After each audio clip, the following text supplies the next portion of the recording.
Hi and welcome back to Theology. This is Fiona, and today what I want to share with you is a few lessons that I learned with respect to my journey. And the bit of my journey that I want to talk about is that change in career part.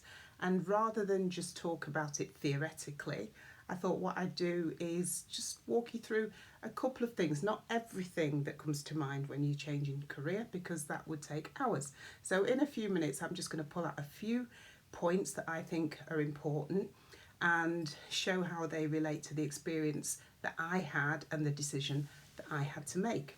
So as some of you will have gathered, if you've read the bio and listened to the previous videos that introduce what this channel is all about, at the moment I'm a PhD student.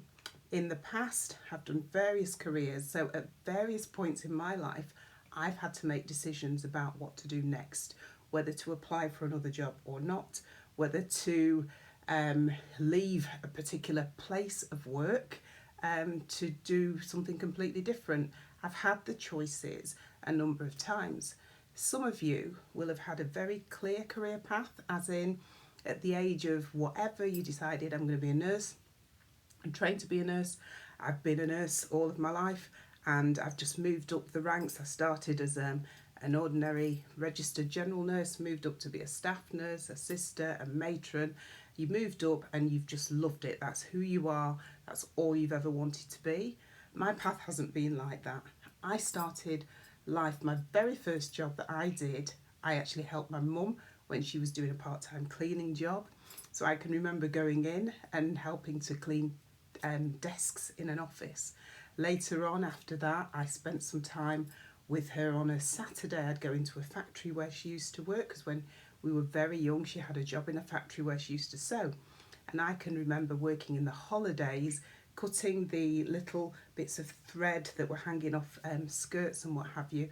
I had the executive position of passer, and it was a sort of quality control position, so I'd cut the threads off garments and pass them to the presser, who would then press them and cover them in plastic, get them ready to be taken off to the shop or wherever they went from the factory. So I've always worked, and I have 3 children, and in between having the children I've continued to work. So I've had a lot of experience of making decisions about what to do next with respect to careers and career change and job change. So that's where I'm coming from today.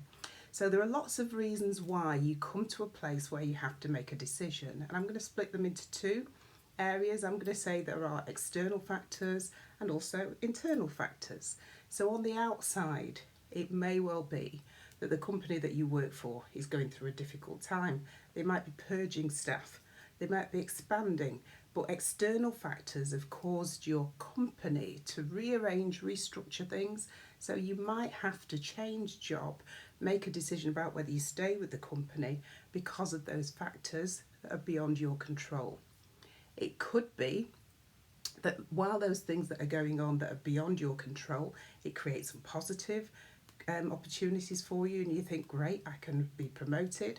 It might become uncomfortable and you think, actually I don't want to work here anymore, and you go and work somewhere else. Those are external factors. So within the economy, there may well be things that happen as well that again change things on the outside for you, so that you think, nah, I don't want to stay here anymore, I need to move on. So all of these external things can come to play that lead us to a place where we have to make a decision about what we're going to do next. Okay. Now, if you think about the internal issues or factors that can go on, so sometimes deep inside you, you get to a point where just not feeling fulfilled here. The job's become boring, it's become mundane. Maybe you're just in a place where you fancy a new challenge. Maybe you realise that actually I can just do more than this, and you want to retrain and academically do something different. Maybe just because of, again, economic reasons, you need to earn more money.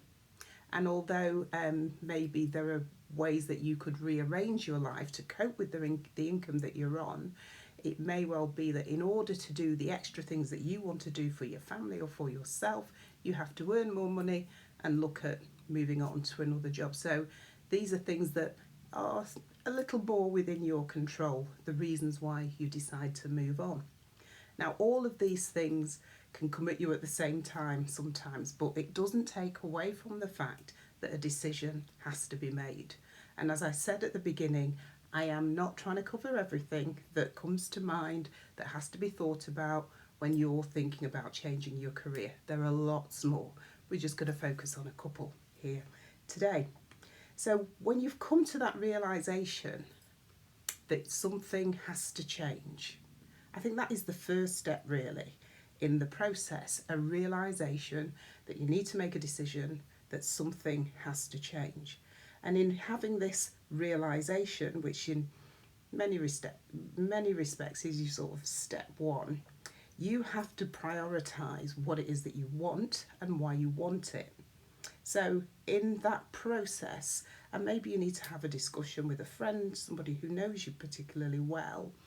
And sometimes it's even better, to be honest, to speak to someone who doesn't know you that well, because sometimes someone who doesn't know you can draw out things that you perhaps haven't thought of. So I would say have a conversation, find somebody to speak to that you trust, to help you with that realisation that something's wrong. You think it's time to move on. Think about what you want and why you want it. Try and answer those questions for yourself. And then I think the next step is to do some research. Find out what's out there. That might come from the conversation that you have with your friend, colleague, nearest and dearest.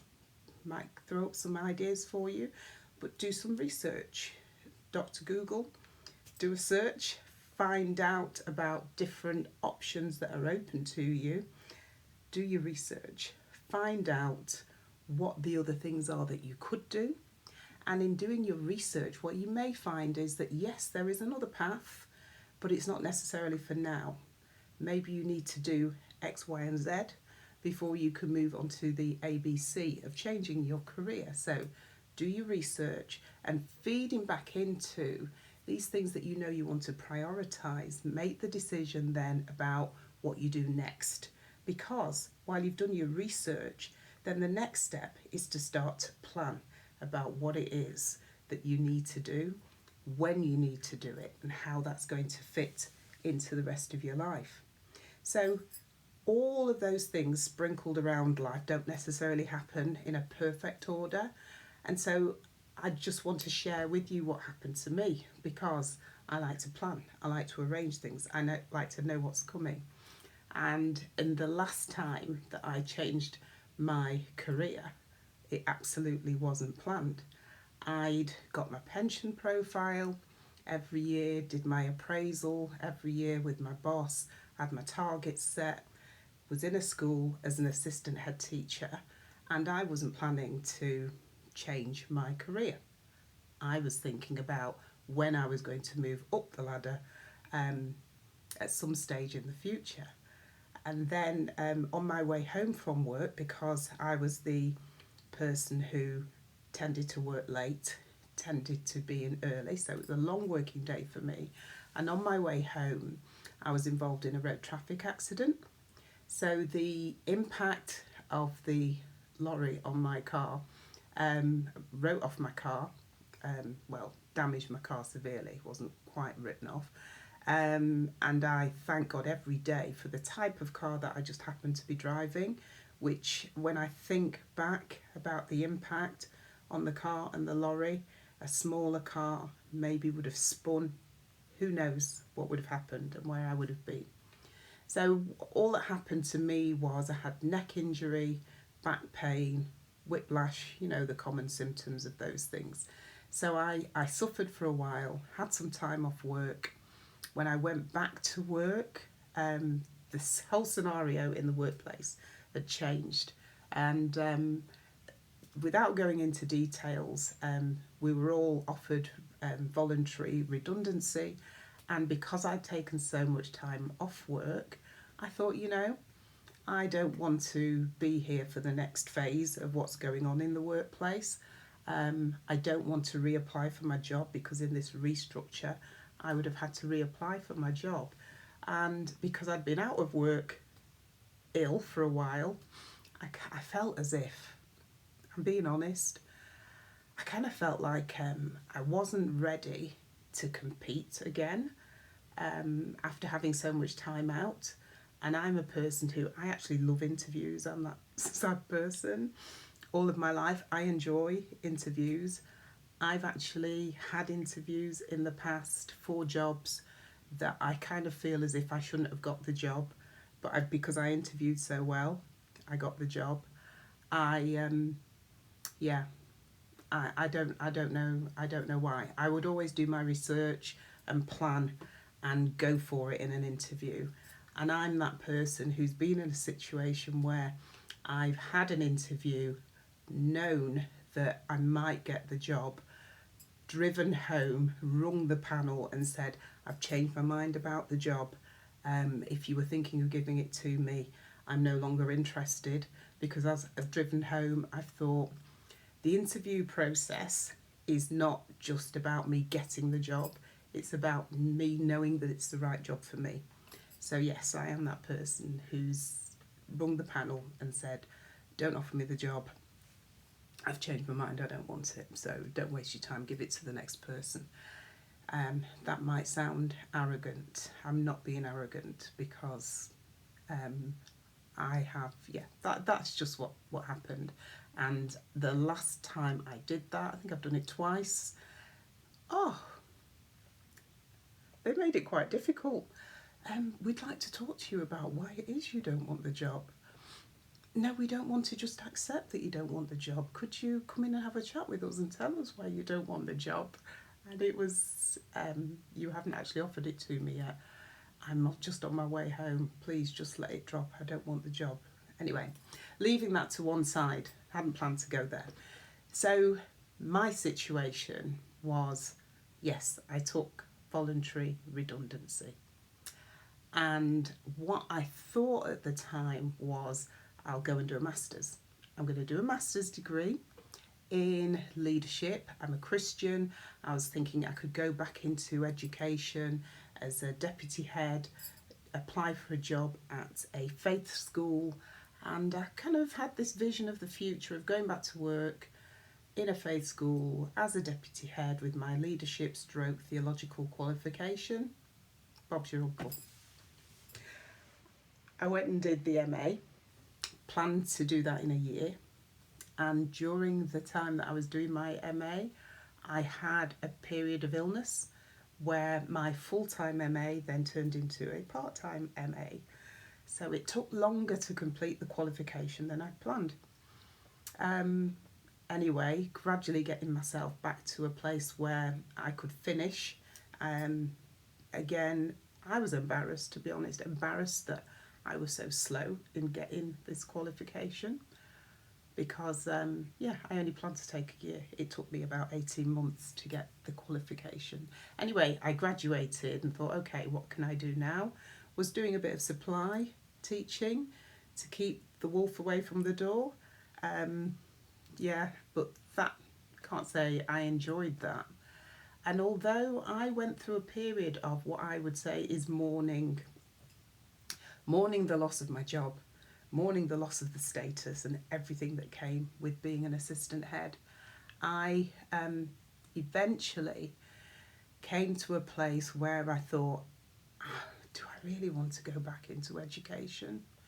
I just want to give myself a bit of time and think about what it is that I really want to do.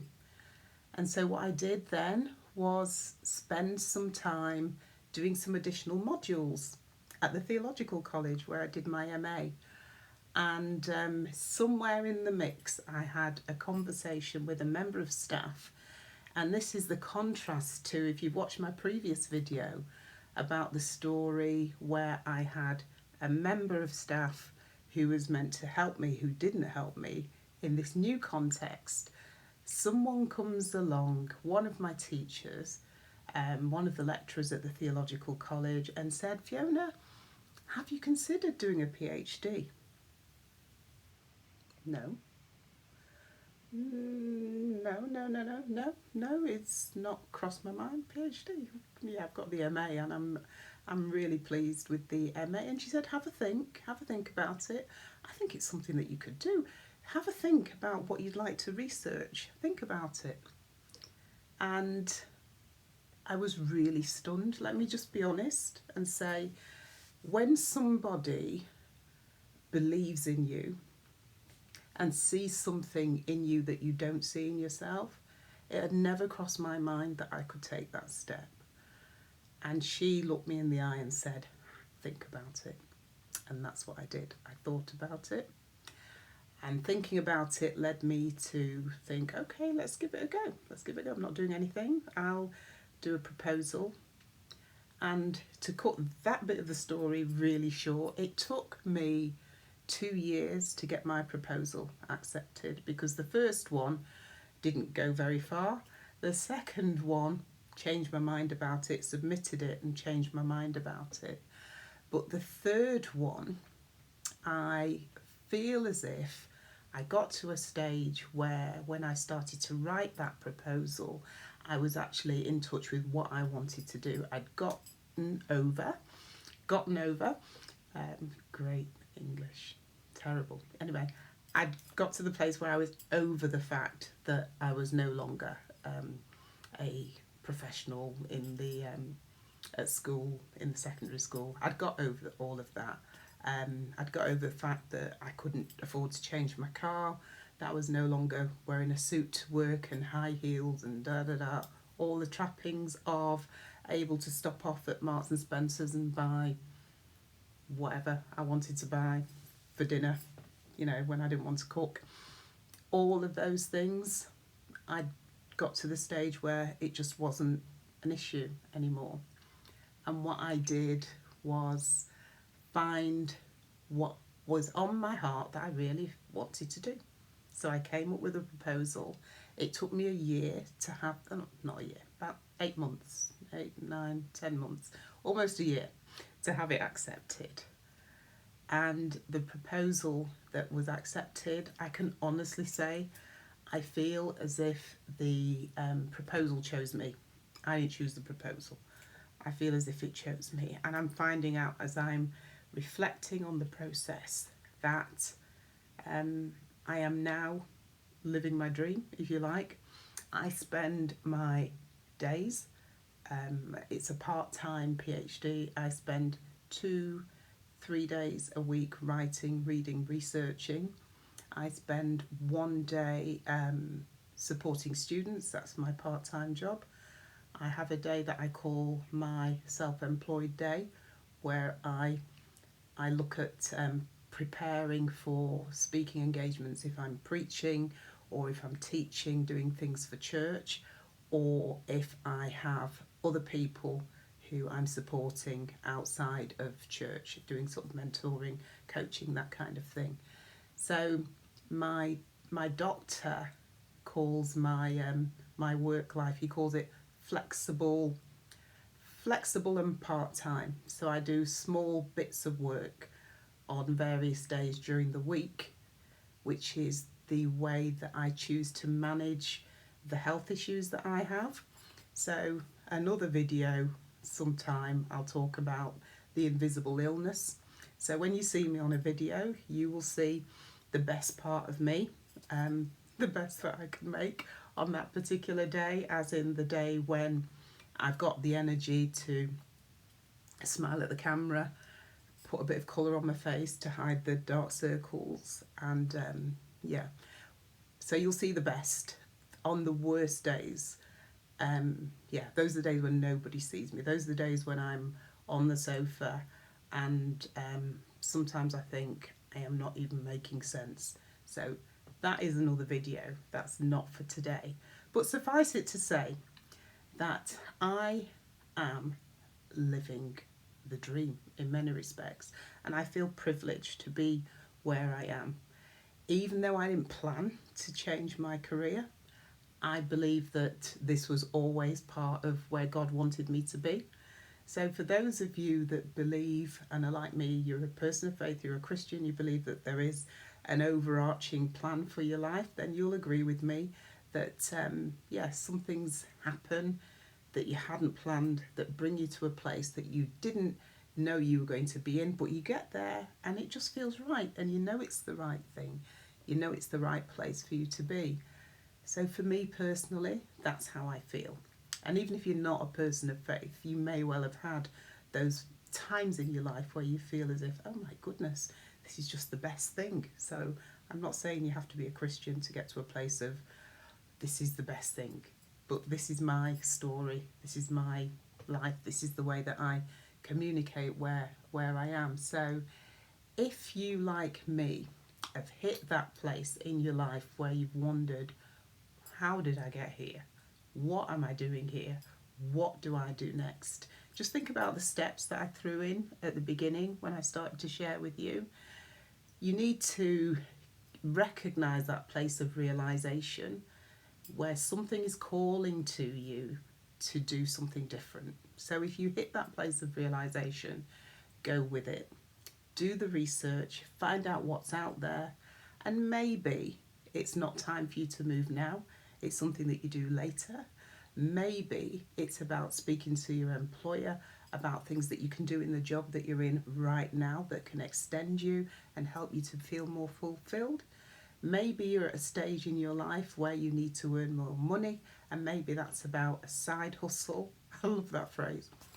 The side hustle phrase makes me laugh because I grew up in a house where my mother would sometimes work 2, 3, sometimes 4 jobs, little part-time jobs.